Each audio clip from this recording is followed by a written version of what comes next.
We are currently in England. It had been a long-time dream of Ron's to see the English countryside outside of London. I had come 50 years ago during college and always wanted to return. Only 2 days here, and we've already seen some great sights. But we'll show you more about our travels later. For now, let me tell you about being lost, alone, with no phone, no money, and no car keys in a foreign country. So I have to tell you what happened this morning. It was almost unbelievable.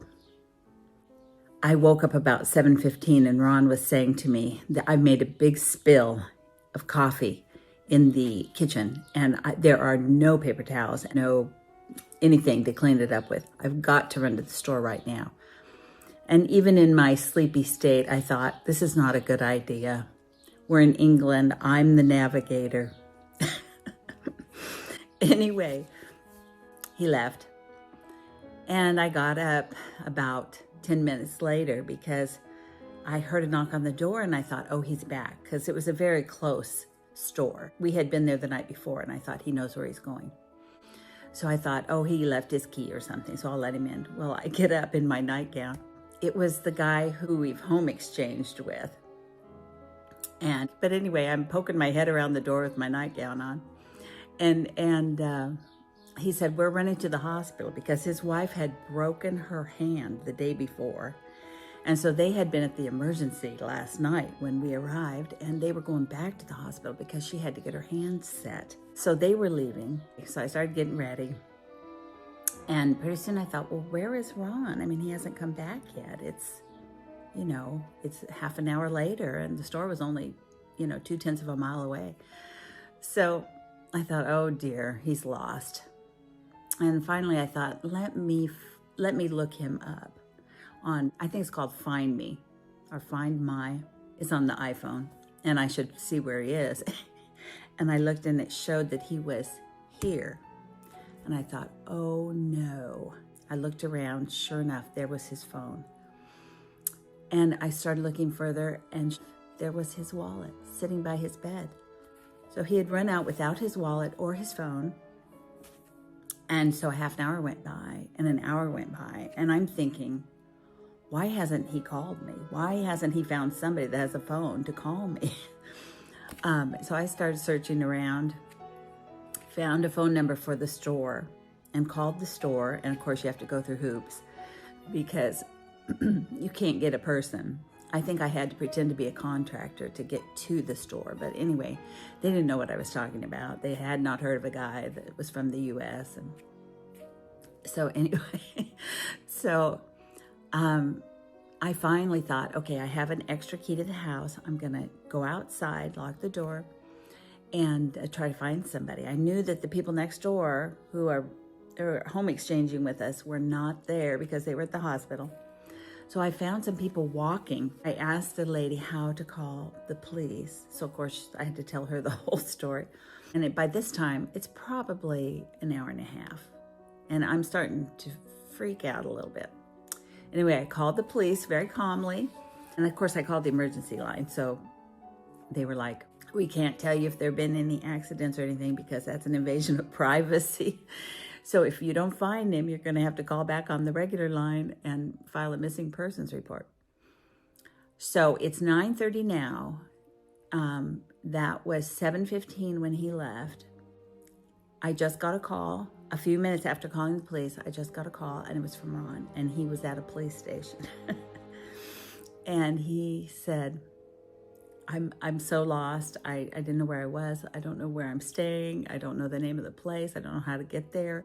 So I said, okay, well, let me give you the directions, so you can get back. And he's like, you'll have to come and get me. And I was like, you have the car? Oh yeah, he said, that's right. Well, it turns out he didn't have the car exactly because he said, I'll have to take a bus. And I was like, wait a minute, what happened to the car? Were you in an accident? And he said, no, but he said, one thing after another happened. He said he drove around. He thought he could find out where the store was, and he drove around and around, could not find it, and finally decided to park the car and get out and walk around a little bit and see what he could find. Well, what he didn't know was when he parked the car, he parked over a grate, and when he came back to get in the car, he dropped the keys through the grate. You can't make this stuff up. He dropped the keys into the grate, and they're gone. He was going to take a bus, and I'm like, I heard the lady in the background saying, you could take a taxi, and he's like, I don't have any money. And so I was like, well, but I have money, and when the taxi gets here, I can pay the taxi. I said, okay, come and get a taxi, get here, and then we've got to find the car. Do you know where the car is? He said, well, I know some of the things around the car, like there's a church. He knew the name of the church. So right now, Ron has not arrived yet. I'm expected to see him anytime, but you're going to have to hear some of this story from him too, I think. The taxi arrived, and we talked him into taking us to where Ron thought the car was.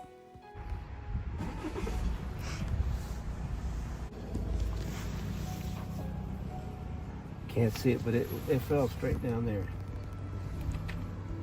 So it's got to be there.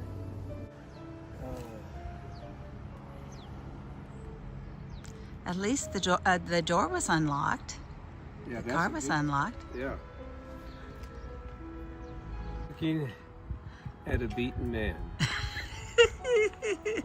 I shouldn't be laughing. Yeah. Oh, but if you don't laugh, you cry. Yeah, I've been wanting to cry all morning. And I was going to muddle fell away. I walked around in here for a while, and I thought, what am I going to do?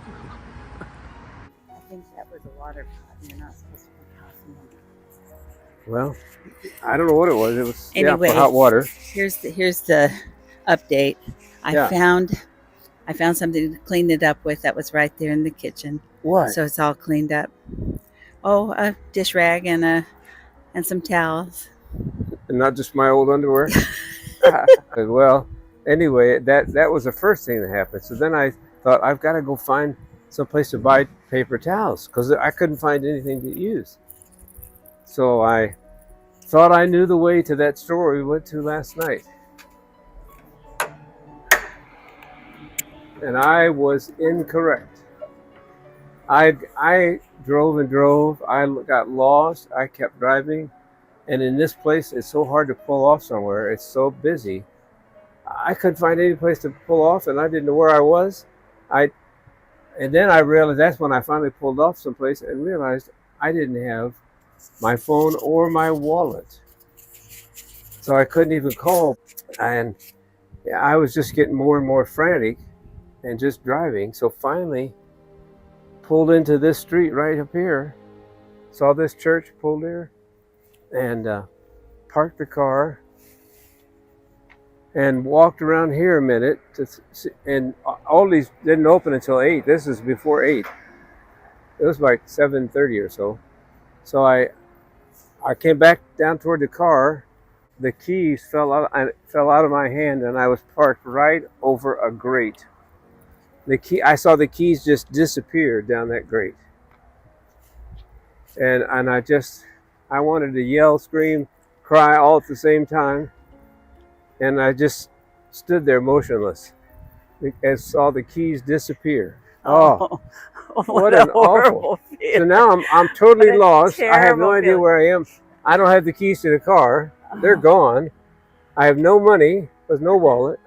And no phone to call. I had some coins. That's all I had left on me was some coins. Anyway, it's a long saga. I talked to one lady, and she said, yeah, there's a police station about 3 miles. And she kind of went that way. And did you just walk until you found a police station? No, I started walking that way, like she sort of roughly said, but streets run all kinds of crazy ways here. Right.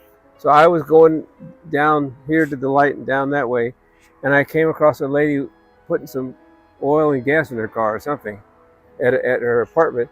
So I just stopped and talked to her a minute, and she almost was ready to say she would take me to a police station, but then she came back. She was taking her daughter to school. And she came back out with her daughter and said, it's just not safe for me to take somebody that I don't know, which I understand. I agree. So she said, so she gave me, I don't know, several dollars worth of coins and told me where I should go. Go on down and over, and it was a long walk down to a major intersection and then catch a bus going. She kept saying left and she meant right. But anyway, I did, I cleared that up. So I got on the bus. I didn't know this. Yeah, and it went all it did, and we rode for a while. And I told the guy I was looking, and he said, "Okay, I'll tell you where I think it is." Well, we got to a place where buses turn around, where a lot of buses come in, and he had not been any help at all. He said, "Well, you try that guy over there, or try one of those guys over there." So I tried one of those guys. They said, "Oh yeah, you need to get back on number 6 and go the other direction No. to a police station." And so I did. I just followed, and sure enough, and I said to the driver, "So you let me know when we get there." He said, "If I think of it." But he did tell me. He did tell me. I think he must have felt sorry for me, like I was feeling sorry for myself. So he told me where it was, and sure enough, I finally found a police station. Breakdown assistance, can I take the registration, please? The registration? Hang on a minute. Let me. You got a red Vauxhall Corsa, Yes, it's a Corsa. like a drain for some water, yeah? Or Yes, yes, yeah. So you need to speak to the rental branch and just tell them what's happened, and they'll get their management team to call us with authorization, yeah? Okay. Okay, but how do we get to? You have their number. I don't have the number, so you need to speak to the rental branch, okay? Okay. All right. Thank you. Thank you, bye. Alamo roadside assistance was absolutely no help, and we couldn't reach the rental office. We got the fire department number from the church, and we called the fire department. We talked to lots of people, but it wasn't until this wonderful man working in a nearby finance office came over that we really got some help.